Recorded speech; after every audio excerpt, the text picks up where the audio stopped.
Welcome back, everybody. So my next movie review for you is a classic, and it is Jurassic Park. So Jurassic Park is a fantasy mystery movie directed by Steven Spielberg. This movie was released on the 16th of July 1993 here in the UK. It stars a cast consisting of Sam Neill, Jeff Goldblum, Laura Dern, I can never say her second name, Richard Attenborough, plus many others, to be fair.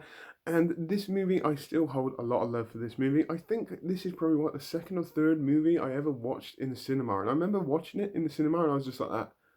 I'm blown away. This movie is actually ahead of its time when it was released, with some of the special effects that were going on in here compared to other movie special effects that were around at that time.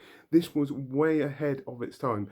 I think it was the best part, about 5, 6, maybe 7 years ahead of its time. That's my own personal opinion. But it was just so well done. And this movie's main premise is the fact that there is an entrepreneur in the form of being played by Richard Attenborough, who I cannot remember his name, his character name, Hammond. There we go.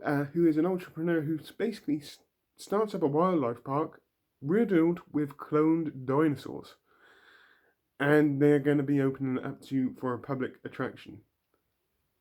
It's just a recipe for disaster. I am struggling with my movie reviews today, straight away, and you just know the outcome of this movie. You just know what it's going to be before it even starts. I mean, the first scene in this movie pretty much sets up the whole tone of this movie. You know damn well that those raptors are going to be about, and they're going to be running loose at some point in this movie. And then there's just all sorts of different great things going on in this movie. The first thing I am going to touch on in this is the special effects, because especially with dinosaurs in this one, what do they call? What's the ones with the long neck? The Diplosaurus? I don't know. Whatever they're called.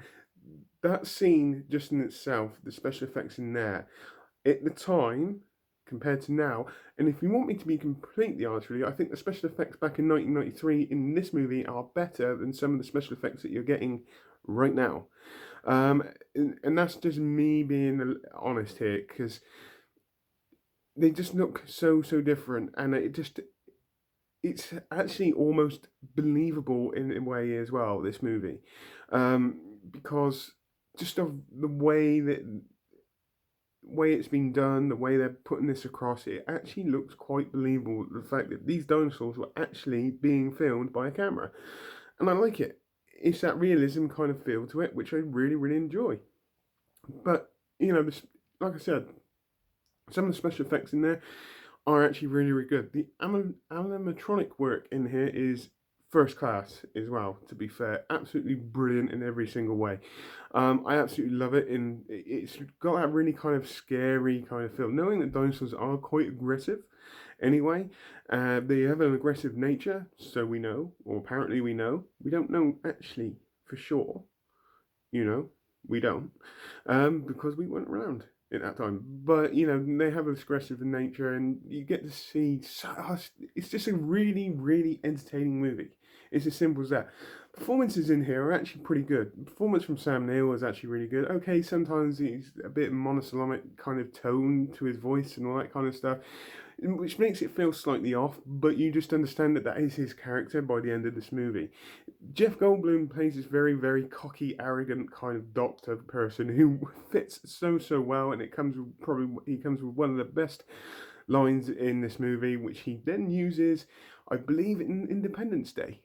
I'm pretty sure he uses the same line in Independence Day, but all the performances in this are actually good in their own right, to be fair. You get, they suit each other's role, everybody's role, basically. The characters, it's just entertaining. Simple as that.